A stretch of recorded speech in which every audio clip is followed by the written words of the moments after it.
Hi guys, welcome back to the channel. Okay, today we are going to be explaining the Liberty Way from a Liberty student perspective. Okay, if you don't know what the Liberty Way is, it's essentially a massive document that every single Liberty student, when they get accepted, has to read and sign agreeing to it in order to be admitted into the school. Yes. So basically, we're a Christian university, so they hold us to higher standards, and some of the standards are a little controversial. Some people don't like them. We're known for being a strict school, but we're gonna explain all of it because there's some things that go around about Liberty that aren't true. So yes, we're and it's here really, to the Liberty Way is not that bad. It has a really bad connotation to it, but it's not that bad. We're surviving just great, and we have so much fun.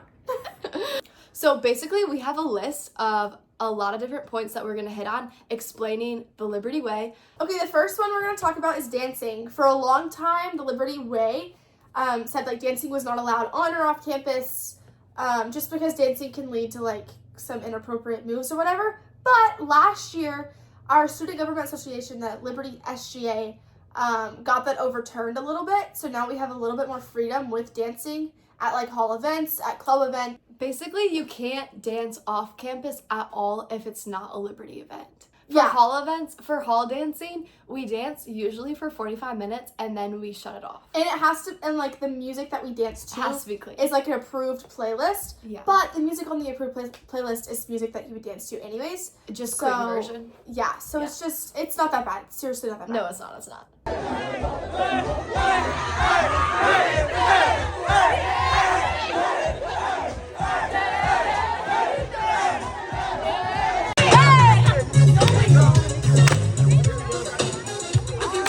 If you're a student on campus, wherever you are, you're gonna have a curfew. It doesn't matter your age, it's a curfew. So, Sunday, Monday, Tuesday, Thursday, it's 12 a.m. is your curfew, which means you have to be on your wing, like your girls' hall. In your room, in another girl's room, but you have to be on your hall. Mm-hmm. In your building, on your hall, not in the common room.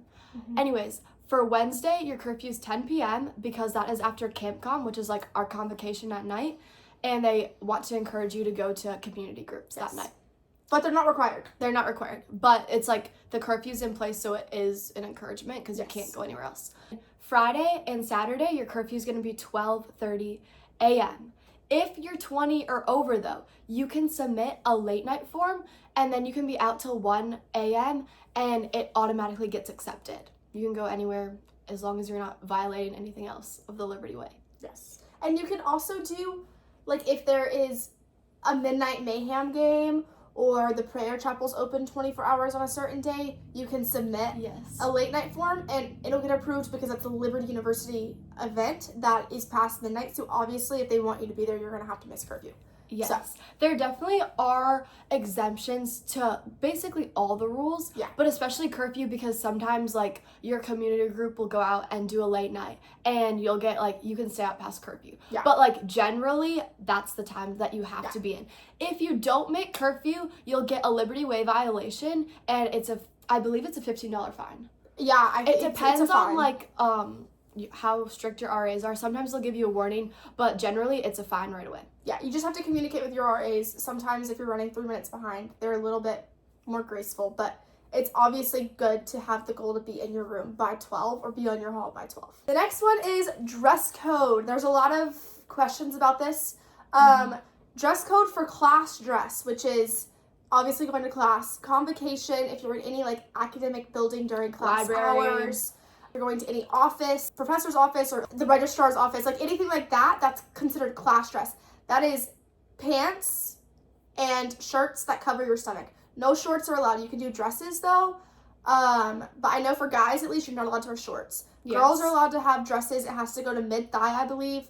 And skirts you can wear. And skirts. But you can't have tight clothing. No, you're not supposed to wear like leggings. You're not supposed to wear really athletic wear. Or you're not supposed to wear, like, sweatpants. It's supposed to be, like, presentable, like jeans and a shirt. Like, nicer clothing, so, like, you are getting ready for class. Mm-hmm. Obviously, like, some professors don't care what you wear, and, like, you can show up to class in sweatpants and a sweatshirt. They're not going to say anything.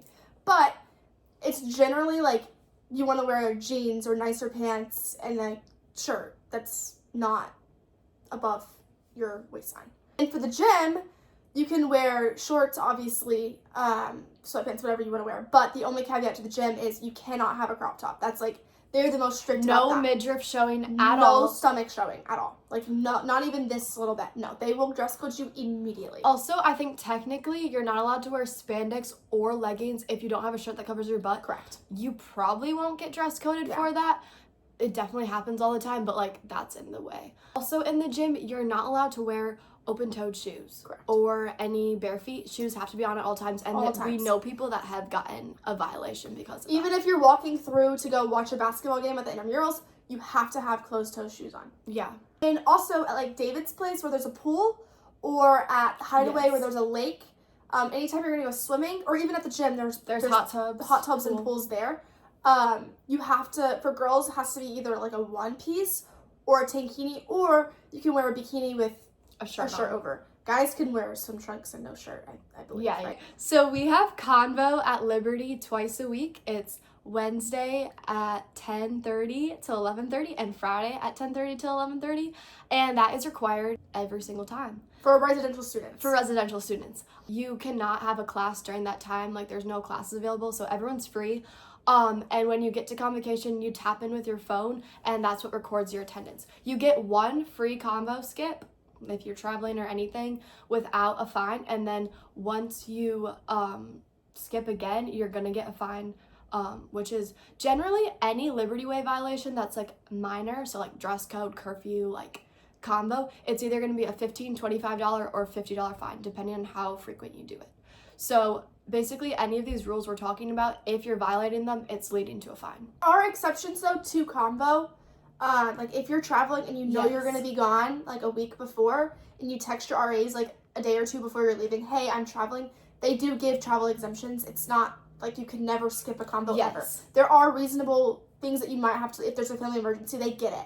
Like, your RAs will work with you on that. And if you're sick, like, immediate exemption. Like, they don't want you to go to combo sick. So, like, but generally, if you're healthy and if you're able-bodied to go, you're going. Your skip is normally if you just want to lay in your bed and not go, and, like, everyone has those days. That's, like, when you use your skip. And combo is open to, like, anyone. Anyone can go if they want to.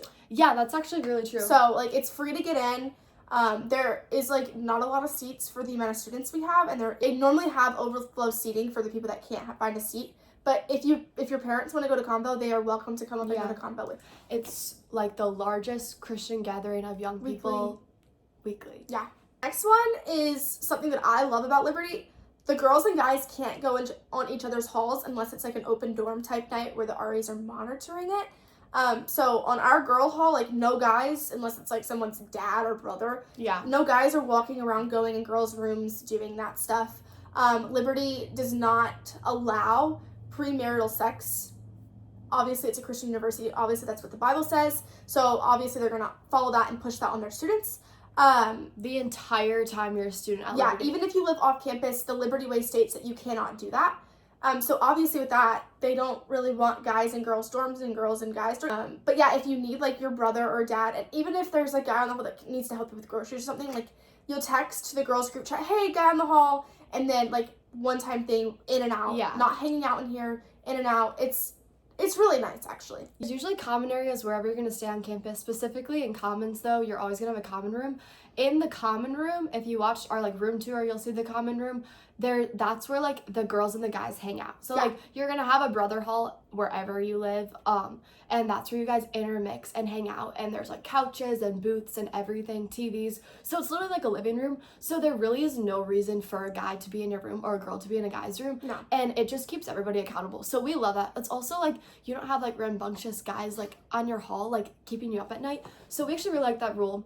And then usually, like, 4 times a year, we have open dorms. And for open dorms, obviously, you keep your door open, and then guys can come in your room. I think it's, like, 3 hours. 2 or 3 hours, 2 or 3 hours. Like, and they have to have their feet on the ground. everyone has to have their feet on the ground, door open if a guy's in the room, but y'all can, like, watch a movie or whatever you want to do, so. But don't have sex. Okay, obviously, Liberty's kind of known for their ring by spring mentality, which means basically a lot of people are looking for their husband or wife here. Everyone gets engaged so early. But we're single, so hit us up. Joking, but I'm not joking. Anyways, Liberty doesn't discourage dating. They actually encourage marriage, because if you're married, you get a discount on your tuition, I believe. And marriage is just biblical. They encourage it. Yeah, between a husband and a wife. Right. The Lord's way. Hey. Anyways, so people, a lot of people are dating, obviously, on campus. We're in college. But it definitely, people do this thing called lust busting, which is if you're making out with your significant other or doing other stuff, people will bust you. Yeah. Whether that's taking pictures of you, yelling at you, honking their horn if you're Throwing in the parking garage. things. But it's yeah. It's kind of You funny. shouldn't be scared. Just don't do it. And no one's actually going to get in trouble for sitting in a car with their boyfriend. It's not it happens all the time, but No. it's funny. Everyone talks It's about funny. that.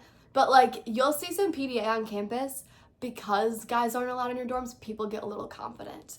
Anyways, confident on campus. Just don't be that person. Just don't. Don't do that. It's actually awkward. Liberty doesn't have an issue with holding hands or any of that yeah, stuff. you won't get fined. But just don't be in the middle of the common area making out or all over each other. No one wants to see it. It's gross. Fine. Leave room for Jesus. Just wait till you're married and then find a different place to do it. The next thing is room checks. So every Wednesday and Friday during the 10:30 to 11:30 time frame, all the students who live on campus are obviously at Convocation, like we talked about. So the RAs of your hall stay back, and they are going to check your rooms to make sure your trash can is not overflowing, your beds are made, it's vacuumed, it's picked up, it looks good enough to live in. This just helps that if someone has a roommate who's kind of disgusting, it helps keep everyone on the same page about cleanliness, picking things up, organization, and they will find this is something they're pretty serious about, just because they want everyone to have good living conditions, especially with a roommate they may not know. So they will give you they call it a green slip that tells you exactly what is wrong with your room, and if you do it multiple times, you do end up getting fines and having to pay money for it. Yeah. I think it's after 3 times you start getting you get fines. warnings. And again, your RAs, it's up to the RAs what their discretion is. And also our curfew's at 12 or it's at 12:30 or whenever the curfew is that night, they do come in after the curfew has ended and they make sure you're both in your room. Yeah. And this is another big thing, people don't like this, but it's your RAs, normally you're friends with your RAs, and they just come in, they peek their head in and they're out. They don't stay, they don't watch you sleep, they don't do any of that weird stuff. They just make sure both roommates are in their bed. So usually RAs have a flashlight. Yes, they did last year. Check you're in, and then they go out. And if you're in a different girl's room, they'll find you, they'll wait till they're at the end of the hall and done looking at all the rooms, and then if someone's not on the hall, then they text you, hey girl, what's up? Where are you? You missed curfew. Okay, the last one that we can think of is drinking. So drinking is not permitted at Liberty. On campus, off campus, even if you're 21, that's a big thing that people get wrong. If you're of age of drinking, if you're enrolled at Liberty, you're not allowed to drink. And this also counts, actually all of this, but specifically drinking too. Anything in the Liberty Way, this counts for all breaks, even summer break, spring break, fall break, winter break. If people see you drinking on Instagram or experience you drinking, you're putting yourself at the risk of getting a violation. And again, I don't know if it's a fine or more serious for drinking. I don't know about drinking, but all of it's really a fine. If you get a Liberty Way violation, no matter how serious it is, you're gonna end up paying money. You might have to do some community service. Yes, there's a list of minor to maximum punishments. I think for the most part, if it's a first offense, your first time doing it, it's just going to be a fine. Yeah. The more times you get a violation, the more serious it gets. Yeah. And it could eventually get to expulsion. Right. This also applies if you are living off campus. So it's not just for on-campus students with the whole drinking policy. And this may sound pretty strict, but honestly, it holds everyone accountable. Also, it's when you're a Liberty student, you're representing not only a university, not only yourself and your family, but you're also representing God. Lord. And Liberty is anyone who thinks of Liberty University knows how serious they are about the Lord. So when we're representing the Lord and we're going out as a Liberty student to places, even if they're off campus, even if they're during Thanksgiving break, you're still representing liberty, you're still representing yourself, and you're representing God. And in our opinion, in Liberty's opinion, it's not honoring God to be doing a lot of these things inappropriately or not doing them at all. So I think that it's good to have that, and I don't think it's as strict as people make it seem. Okay, anyways, we love Liberty. Yeah. Second year here, we've been loving it. Obviously there's rules in place, and nobody really likes rules a lot, but we do think a lot of the rules have good reason behind them. They're also very minimal. You get so used to it so easily. And so honestly, it just creates a really good culture, and people are just so loving and fun to be around, and it like creates a space where people are just having fun. Like, it's seriously just fun. There's no like there's so much crazy parties. Like that's not what people do for fun here. It's like actually like it's playing hide and seek. Like it's fun stuff.